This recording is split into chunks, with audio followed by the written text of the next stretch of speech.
चले कप्तान रोहित शर्मा से टीम मैनेजमेंट क्या चाहता है वो जानकर पता कर ले गए हैं।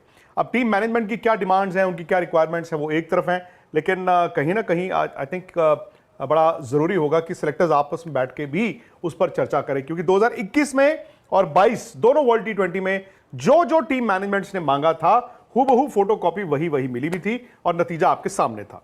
तो मंगलवार राहुल अहमदाबाद में मीटिंग है और काफी हद तक आपकी टीम जो है वो तय है एक दो स्पॉट्स को लेके, एक दो स्पॉट्स को छोड़कर। अब वही है, उनमें काफ़ी सारे खिलाड़ी हैं। आपका विकेट कीपर को लेकर अभी भी कुछ कॉन्फर्मेशन नहीं है। उसके बाद कि आपके विकेट कीपर कौन होंगे, क्या वो संजू सैमसन होंगे, और क्योंकि ऋषभ पंत का लगभग तय हो चुका है कि वो इस इंडियन टीम के साथ होंगे। उसके बाद आपका स्पिन डिपार्टमेंट क्या होगा, क्या आप 4 स्पिनर्स लेके जाएंगे या 3 लेके जाएंगे। आप 3 स्पिनर्स लेके जाते हैं तो तीसरे स्पिनर कौन होंगे, क्योंकि रविंद्र जडेजा और कुलदीप यादव, इन दोनों का जाना और खेलना तो तय है, इवन 11 में भी। पर तीसरे स्पिनर कौन होंगे, क्या वो युजी चहल होंगे, क्या वो रवि बिश्नोई होंगे, या फिर वो अक्षर पटेल। तो 3 ही स्पिनर्स हैं या 4 भी हो सकते हैं? 4 भी हो सकते हैं, बट अगर आपको शिवम दुबे और रिंकू सिंह को उस 15 में इंक्लूड करना है तो आपके स्पिनर सिर्फ 3 ही होंगे। तो ये फिलहाल लग रहा है कि शिवम दुबे तो 100% उस टीम में होंगे ही होंगे। रिंकू सिंह को भी मुझे लगता है कि मोस्ट लाइकली आप उस टीम में देखेंगे, लेकिन वहां पर आपको एक गेंदबाज की बलि देनी पड़ेगी, क्योंकि या तो 3 स्पिनर और 4 तेज गेंदबाज हों, या हम सोच रहे थे कि 3 तेज गेंदबाज और 4 स्पिनर हों, यानी कि 7 गेंदबाज हों। उसके बाद ऐसा लगता था कि शायद रिंकू की जगह ना बनती, लेकिन अगर रिंकू और आपने 2 विकेट कीपर भी रखने हैं और शिवम दुबे को भी रखना है तो फिर एक और गेंदबाज की बलि होगी, यानी कि 3 स्पिनर और 3 तेज गेंदबाज, जो मेरे लिहाज से थोड़ा सा रिस्की होगा। अब विकेट कीपर आपने कहा Rishabh Pant first choice, second choice Sanju Samson है। काफी हद तक अभी तक तो यही लग रहा था, बट आई थिंक अभी भी सिलेक्टर्स या फिर आप टीम मैनेजमेंट कहें, उन्होंने अभी तक एक किसी कंक्लूसिव डिसीजन पे नहीं पहुंचे हैं, क्योंकि केएल राहुल तो नहीं है। उसका एक रीज़न ये भी हो सकता है कि केएल राहुल ने अपना आखिरी T20 इंटरनेशनल जो खेला था वो 2022 वर्ल्ड कप में खेला था। उसके बाद उनको इंजरीज बहुत हुई हैं। उसके बाद जब अभी भी वो लखनऊ सुपर जायंट्स में खेल रहे हैं, बतौर ओपनर खेल रहे हैं, तो कहीं ऐसा तो नहीं होगा कि संजू सैमसन के इतने रन बनाने के बावजूद, इतने मैचेस जिताने के बावजूद आप ये कहकर उनको बाहर कर दें कि यार ये तो टॉप ऑर्डर में आपने रन बनाए हैं, हमें चाहिए कि कोई मिडिल ऑर्डर या फिर लोअर मिडिल ऑर्डर का विकेट कीपर हो। ऋषभ पंत का आपको याद होगा, हमने स्पोर्ट्स तक पर एक बात कही थी कि ऋषभ पंत अब आपको ना हो सकता है नंबर 3 खेलते हुए दिखेंगे। उसका एक दिल्ली के लिए, दिल्ली कैपिटल्स के लिए उसका एक प्राइमरी रीजन ये था कि दिल्ली का वो तीसरा मैच था, दिल्ली वाइजैक जाती है अपना होम मैच खेलने चेन्नई सुपर किंग्स के साथ।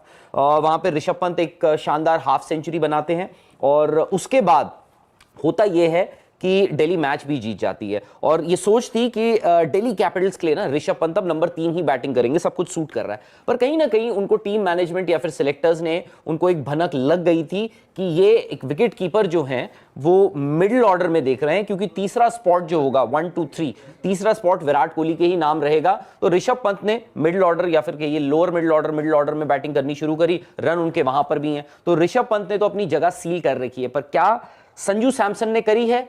केएल राहुल तो बिल्कुल नहीं है। कहीं ऐसा तो नहीं कि ध्रुव जुरैल की जो पिछली पारी थी, जो मैच विनिंग उन्होंने एक अर्धशतक बनाया, कि उन्होंने भी कहा कि बॉस मेरा नाम मत भूलिए। मुझे लगता है लेकिन राहुल, अगर ये बात आती है ना कि जितेश और ध्रुव जुरैल अभी भी दौड़ में हैं क्योंकि आपको 5 या 6 नंबर पर विकेट कीपर चाहिए, आई थिंक वो नाइंसाफी भी होगी। और कहीं ना कहीं आई थिंक आपको संजू सैमसन को आपने 5 या 6 पे बैटिंग करवाई हुई है, एंड आप संजू सैमसन से 3 नंबर में क्या मांग रहे हो वो दे सकते हैं वो आपको, और आप उनको 5 या 6 पर क्या मांग रहे हो वो भी दे सकते हैं। तो मुझे लगता है कि बात सीधी वही आ जाती है कि संजू सैमसन को लेके जाना है या बहाने से आपने उनको छोड़ना है। मतलब संजू सैमसन को ड्रॉप करने की मेरे लिहाज से कोई वजह नहीं है, ये कहना कि 5 या 6। अच्छा, एक चीज है, क्योंकि अजीत अगरकर हमने देखा है, एक वो सिलेक्टर तो आए हैं एटलीस्ट अभी। मैं पिछला वर्ल्ड कप नहीं इंक्लूड कर रहा हूं क्योंकि आपकी टीम तैयार ही थी उसमें 2023 में जो आपने वर्ल्ड कप खेला, पर जो हाल ही में जो टेस्ट सीरीज हुई उसमें ऐसा देखा कि अजीत अगरकर वो सिलेक्टर हैं जो पंट लेने को तैयार हैं, जो वो रिस्क फैक्टर लेने को तैयार हैं। तो एक आधा ऐसा मुझे लगता है सिलेक्शन और डिसीजन होगा जहां पर काफी हद तक हो सकता है कि राहुल द्रविड़ को ओवर रूल किया जाए। ये अब डिपेंड करता है। और मेरा ये मानना है कि जरूरी नहीं है कि आप ओवर रूल करें तो ही वो बेटर डिसीजन होता है। कभी कभी रजामंदी I think is a better, मतलब मे बी कन्विंस करवा पाए। अब आप देखिए, आप को यह भी मालूम होना चाहिए कि 22 में इंडिया क्यों फेल हुआ। वही खिलाड़ी अगर आप 24 में भी लेके जा रहे हैं, ज्यादातर खिलाड़ी वही हैं, तो कुछ ना कुछ आप में उसमें बदलाव आपको चाहिए। बट आई थिंक इंडिया के लिए सबसे बड़ी फिक्र की बात इस वक्त राहुल जो होगी वो है हार्दिक पांड्या की फॉर्म। हार्दिक पांड्या चूंकि गेंद बैट दोनों के साथ वो कॉन्फिडेंस नहीं है, आपको एक चौथा फास्ट बॉलर भी लेके जाना पड़ेगा, आपको उनके बैकअप में शिवम दुबे दी ऑलराउंडर भी लेके जाना पड़ेगा, और हो ना हो किसी एक दिन जहां पर टर्निंग ट्रैक है और आपको अगर हार्दिक की बजाय किसी ऑलराउंडर को खिलाना पड़ा तो अक्षर पटेल को भी लेना जाना पड़ेगा। तो एक प्लेयर के लिए आपको 3 स्लॉट्स जो है वो भरने पड़ रहे हैं, तो ये आपके लिए दिक्कत है। ठीक है, रोहित शर्मा और विराट कोहली दोनों वापस आए। विराट ने 3 नंबर पर रन बनाए हैं, कल उन्होंने जबरदस्त स्पिन के खिलाफ परफॉर्मेंस भी दिखाई, बट ओपन करते हुए। बट वो इंडिया के लिए 3 नंबर अगर खेल रहे हैं तो वो रन भी ओपन के तौर पर है, जहां पर वो पावर प्ले में बैटिंग कर रहे हैं, और 3 नंबर पर अगर आप बैटिंग करेंगे तो हो सकता है मोर ऑफन देन नॉट आपकी बैटिंग पावर प्ले के बाद आए और फिर आपको इनिंग आगे चलानी पड़े, जिस तरह से आप उम्मीद करते हैं। एक और फिक्र की बात यह है कि रोहित शर्मा ने इस आईपीएल में स्टार्ट बड़ा अच्छा किया, ऑफ लेट उनकी परफॉर्मेंस भी डिप की है, तो कई सारे सवाल हैं।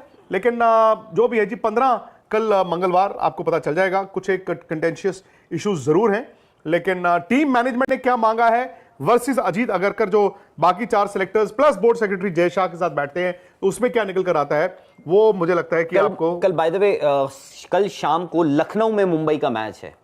अब रोहित शर्मा का भी देखना है कि वो ऑनलाइन जुड़ते हैं उस मुझे लगता है कि मीटिंग आपकी पहले हो जाएगी फिर मोस्ट लाइकली, सो दैट अगर जरूरत पड़े तो आप उनको you can reach out to him, and to reach out to him obviously 5 बजे से पहले ही आप उनको रीच आउट करने की कोशिश करेंगे। बिल्कुल, तो रोहित शर्मा की मौजूदगी जो है वो ऑनलाइन होगी या फिजिकली होगी वो देखना होगा। बट कल अहमदाबाद में इंडियन टीम वर्ल्ड कप की अनाउंस होनी है, और कल कट ऑफ भी है क्योंकि 1 जून को वर्ल्ड कप शुरू होना है अमेरिका और कैरेबियन में, तो यानी 1 महीने पहले आपको अनाउंस करनी है। ऑलरेडी न्यूजीलैंड ने शुरू कर दिया है। कल काफी हद तक बहुत सारी टीम्स जो हैं उनकी भी